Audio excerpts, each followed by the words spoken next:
I have a question. Would you like to achieve your one-year goals in just 3 months? If you answered yes, then keep watching because today I'm going to summarize a book called 12-Week Year. Get more done in 12 weeks than others do in 12 months. Written by Moran and Michael Lennington. Most businesses and people set annual goals and create 12-month plans. You also do this in your own life. You set a New Year's resolution on January 1st and commit to changing your life by December 31st. The authors of the book argue that this type of thinking and planning is not effective, wastes so much time, and stops you from achieving your goals. If annualized planning doesn't work, then what is the alternative? The authors argue that a better alternative is the 12-week year program, and here's why. First, within the 12-week year program, seasons don't exist. There is no summer, there is no winter, there is no autumn. A week now takes the place of a month, and each day accounts for a week. Through this lens, you can see how important each day and week become. Second, all the excitement and productivity of the year-end push now happens 4 times a year. Your deadline is always in sight, so you stop telling yourself that there's still plenty of time. If you have a slow week, you might be able to make it up the following week. But you know you can't have too many bad weeks if you are going to be successful at the end of 12 weeks. This mindset makes every day important, and the need to produce results every week becomes vital. Third, you can't possibly predict every action you will take over a 12-month period, so any plan you make will be based on assumptions and theories. In contrast, a 12-week plan removes assumptions because the time frame is short enough for you to make an accurate plan and execute it successfully. Fourth, instead of waiting until December to find out if you failed or succeeded, you find out much sooner and course correct. Finally, the fifth benefit is the relaxation and celebration you look forward to after all your hard work. You now have 4 opportunities to reflect on your achievements and take a few days off to recharge. And when you come back, you have a fresh start again. If for some reason your first 12 weeks didn't work out as you had hoped, you don't have to wait another year. You have 3 more chances to get it right and finish the year strong. If these benefits excite you, then here is the 4-step formula. Step number 1, vision. Everything around you, such as your computer or the phone you're using now, is created twice. First, it started as an idea or vision in somebody's head. And second, it was created in physical form in some factories. What I'm trying to say is this. Before you set goals, you need to get crystal clear about your destination, about your vision for the year. Imagine it this way. Imagine the year has ended and you look back and see that you have achieved all the things for that year. What does that perfect year look like?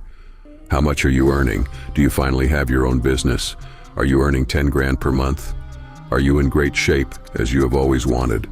This is a kind of dreaming stage. You are dreaming about your perfect year.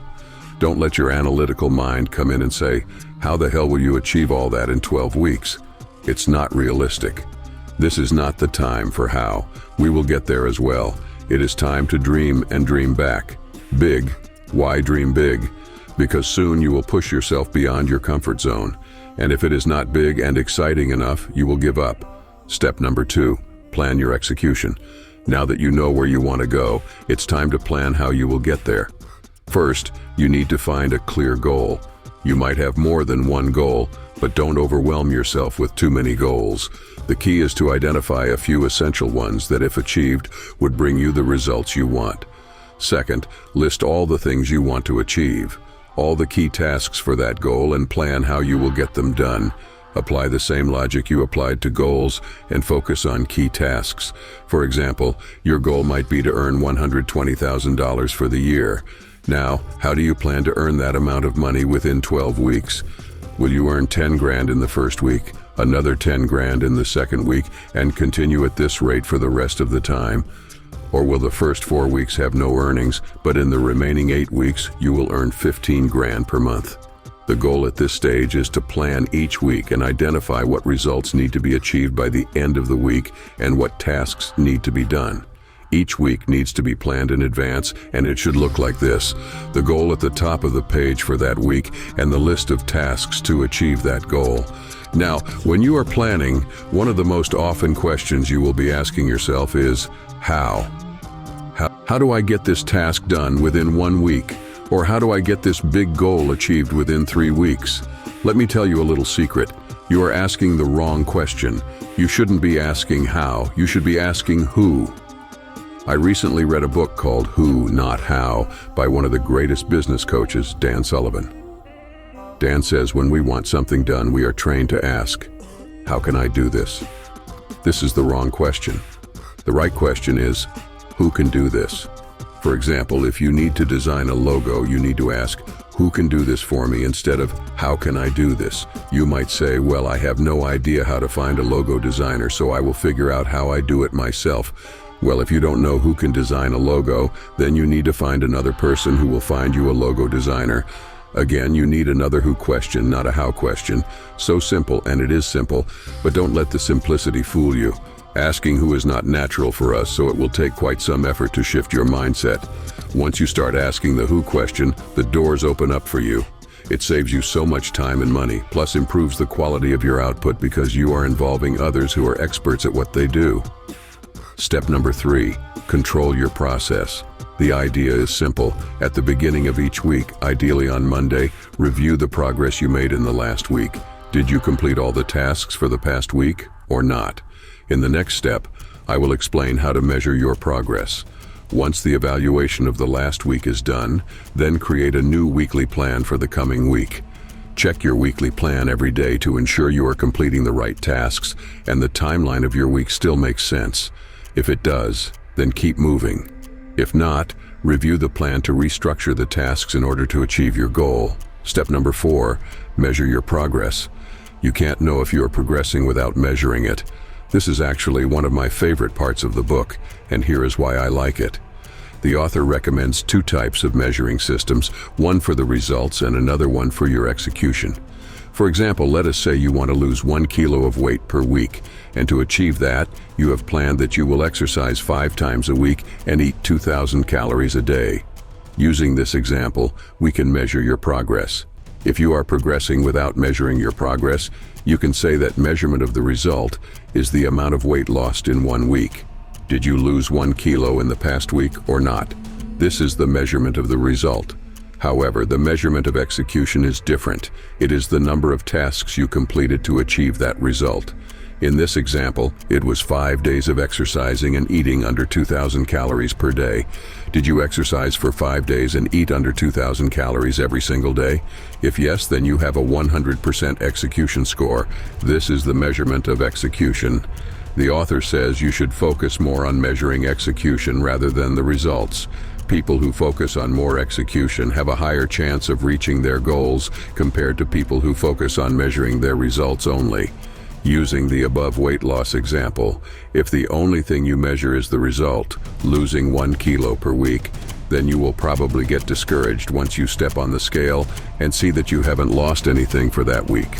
On the other hand, if you focus on the result, you know that result will come because you are doing all the right things. The author says if you complete 85% or more of your tasks every week, results will come and you will reach your goals.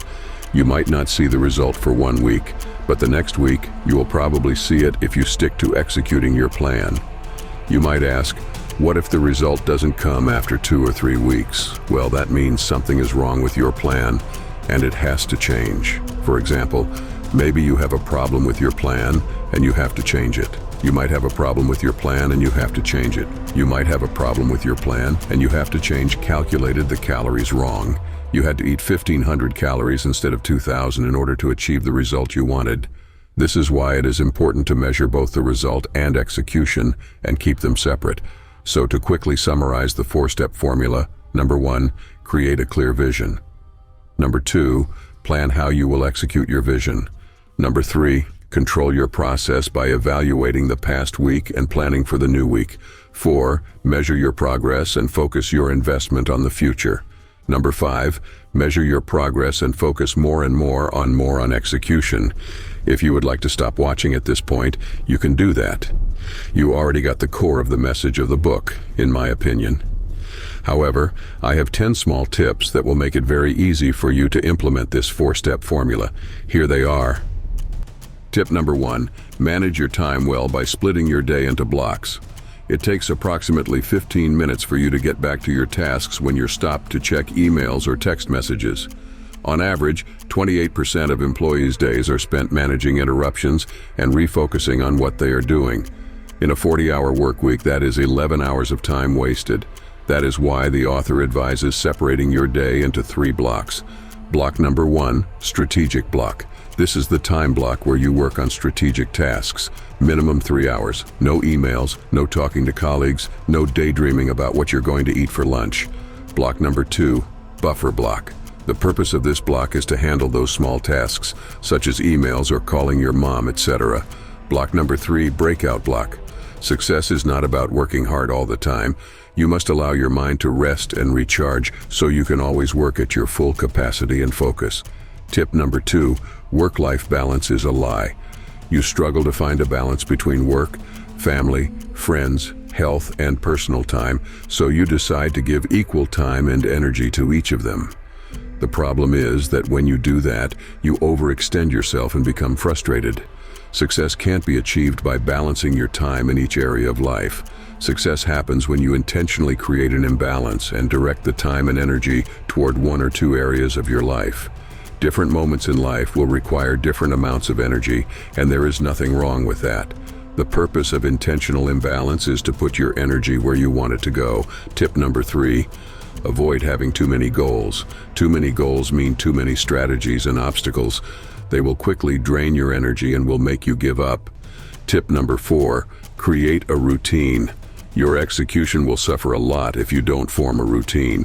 You need a routine for everything from your sleep to the time you work. Tip number 5, create your model week. Your model week is kind of like your perfect scenario where you get everything done. Once you start designing your model week, you will quickly be able to say if your plan is realistic or not. If the plan isn't realistic, you will not be able to find space on your weekly calendar to put some of the tasks. Make sure to do this before you start your week 1. Tip number 6, avoid focusing on tasks that involve your weaknesses. Most tasks you are working on should be based on your strengths, not your weaknesses.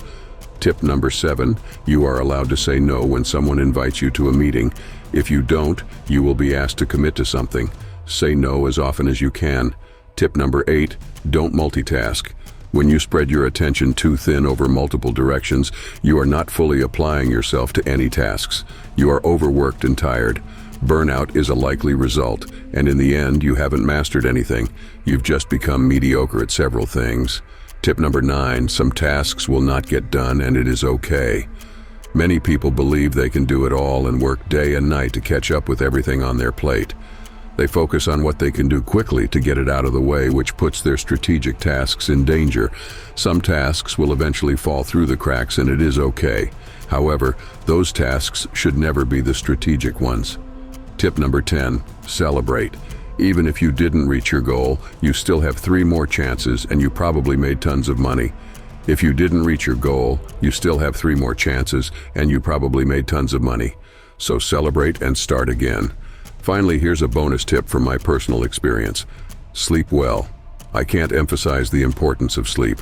It is the best productivity tip you will ever need. I know how much my life suffers when I don't have enough sleep, but still very often sleep is the first thing somehow I end up sacrificing when things get tough, despite the fact that I know how important it is. So keep an eye out for the next tip. This is the area I am doing my best to improve as well. In the end, I would like to mention that the reason I summarize this book isn't that I know a lot about planning. It's quite the opposite. I quite suck at it. And this was the reason I picked up this book. I usually read books on the areas that I want to improve, and this was one of them. I hope it was a useful video. Thanks for watching.